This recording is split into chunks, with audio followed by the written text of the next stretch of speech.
children. So today we are going to play a fun game Yes, called What's That? So I am going to show you an item and you can tell me what it is. Okay? Yes, teacher. All right. A dinosaur. Dinosaur. Yes. Oh, I know, a watering can. Yes. Turtle. Toss. Very good. All right, so we're going to play another game. Alisa, Yes, teacher. you are going to go first. Can you tell me 5 items that are yellow? Banana, pineapple, rubber ducky, the sun, and cheese. Very good, Alisa. How about you, Jonathan? Can you tell me 5 items that are red? Apple, fire truck,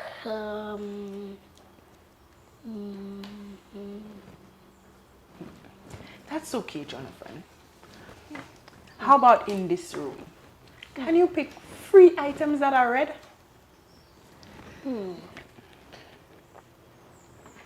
the shelf, the box, and C. Very good. Now I am going to read everyone a story. Alisa, can you pick a book? No, I don't like reading. Do we have to read? Teacher, my mommy and daddy read to me every night before I go to sleep. I love reading. Can I pick a book? Now, Alisa, reading is very important. And Jonathan, that's very good. As a matter of fact, reading is all around us. When you're outside and you see street signs, you would need to read them. Alisa, do you know any street signs? How about you, Jonathan? Teacher is stop sign. Very good, Jonathan. Teacher, I know my ABCs. A, B, C, D, E, F, G, H, I, J, K, L, M, N, O, P, Q, R, S, T, U, V, W, X, Y, and Z.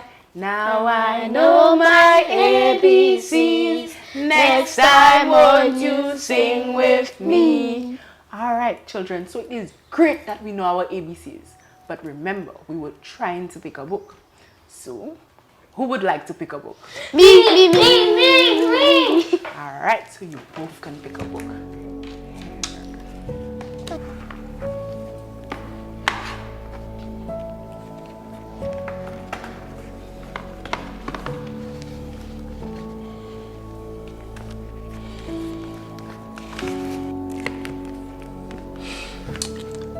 I don't even see why we need a whole library in the nursery, you know. But child can't even read yet. It's not for her to be able to read right now. We need to create an environment that is stimulating for her as she grows up. We too would have to read to her even as she cannot read. You know, children are developing new patterns of learning to express themselves even before they begin speaking. Yes. And as they observe, listen, and begin speaking, they start learning new words, expanding their vocabulary. You seem to be very, very studied on the subject. You feel like your name is Google. It's important for us to know these things, okay? And one thing just leads to another. You know that already. As a matter of fact, that is called emergent literacy. You should research it. But do we need all of these things now, though? I mean, by the time the child needs any of this stuff, they'll be in preschool. Yeah, that may be so, but by that time, we would want our child to have had enough exposure to letters, signs, and symbols, wouldn't we? We need to provide rich literacy environments. And it's not just reading, you know, we have to tell her stories too. Stories? I'm not a storyteller. That's okay. You know, my grandmother used to tell me a lot of stories when I was small. You know, we have a rich oral tradition in St. Lucia. Everything is a story. We can choose from folk characters to wise characters like Anansi and Kopelape. I don't want no child of mine. Hey, nothing about no larger bless and things like that. You're not scared of these stories, are you? Scared. Yes, what you take me for? Well, they're just stories, so they're very important to our culture, and we cannot shy away from exposing our child to our culture in general, so much less the stories from our oral tradition. I'm not against exposure to culture. It's just these silly stories I'm not a fan of. You'd be surprised how much you can learn from these stories. And by telling these stories over and over, we will be teaching how to create stories as well. And the questions they will raise will help with critical thinking. I hear you, eh? And what you say is making sense, but we'll see when the time comes. No, not when the time comes. We have to understand these things from now, okay? Think about it.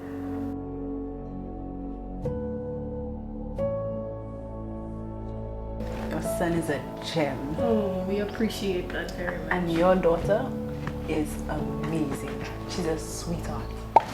But parents, it is time that we discuss an important topic. Early literacy. Right? As you know, your children are going into grade K, and in grade K, a skill that is required for them is early literacy.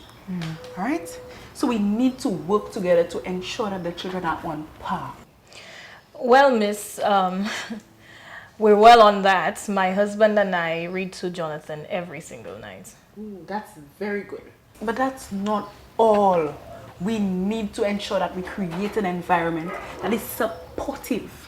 So, miss, how do we go about doing that? Well, there are a number of ways we can go about doing that. Of course, reading to them is important. However, we need to ensure that we even do things like allowing them to take steps when we're preparing meals. You know, give them a hands-on experience. Okay, we can do that. Yeah, that sounds easy enough. At this stage, we need to focus on 3 major things. That is print awareness, phonemic awareness, and recognizing letters. Now, it may sound like a lot, but trust me, it is quite simple. Right? So print awareness is something like creating an environment where the children understand that letters come together to make words, sentences, and they have meaning. Well, that sounds interesting. And can you tell us how we can implement that at home? Miss Daniel, not to worry. These are things we practice here regularly. Okay. Right? And another thing I want you all to practice at home is phonemic awareness. It sounds complicated, but it is very simple. Miss, that one's sounding a bit complicated, eh? We need to remember, before children can read, they need to be able to connect the sounds. Right? We can practice stuff like home, like even reciting nursery rhymes with them. You know, twinkle, twinkle, little star, how I wonder what you are. Right? We make them make the connections. We let them repeat the rhyming word. Right? And even so, where they can identify if a word does not rhyme with the rest. That is so simple.